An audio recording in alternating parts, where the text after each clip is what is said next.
Economy. ICRC, Indi Nasif, CC by NCND. In what was described as its deadliest attack on Yemen this year, the US-backed Saudi-led coalition on Sunday killed more than 100 people. Their strikes on a detention center in Damar City, forcing aid workers to divert medical supplies intended for the nation's cholera epidemic to treat victims of the bombing. Franz Rauchenstein, head of the International Committee of the Red Cross ICRC delegation in Yemen, which responded to the attack and searched for survivors under the rubble, called the bombing disturbing and a likely war crime. The location that was hit has been visited by ICRC before.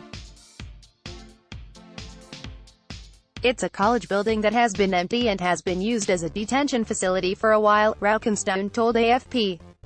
To hit such a building is shocking and saddening. Prisoners are protected by international law. Never miss another story. Get the news you want, delivered to your inbox every day.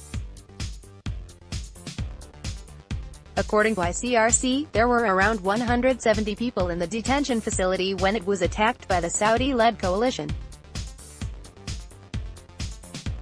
At least 40 survivors are being treated, and the rest are presumed dead.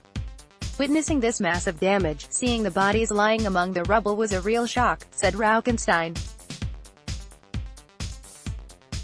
People who are not taking active part in combat should not die in such a way. Shortly following the bombing, United Nations Special Envoy to Yemen Martin Griffiths issued a statement demanding an investigation and accountability for the attack. The human cost of this war is unbearable. We need it to stop, said Griffiths. Yemenis deserve a peaceful future. Accountability needs to prevail. The Saudi-led coalition's latest air raid comes months after President Donald Trump vetoed a war powers resolution that would have ended U.S. military cooperation with Saudi Arabia's years-long assault on Yemen, which has created the world's worst humanitarian crisis. Sen. Bernie Sanders, IVT, a 2020 Democratic presidential candidate who led the war powers effort in the Senate, said Sunday that U.S. bombs, logistical support, and intelligence for the Saudi dictatorship's airstrikes make us complicit in this nightmare. Congress has declared this war unconstitutional, tweeted Sanders. We must now stand up to Trump and defund all U.S. involvement in these horrors. Fabrizio Carboni, ICRC's Near and Middle East Regional Director, said the destroyed facility was a place the group had visited numerous times in order to assess the condition of the prisoners and advocate on their behalf.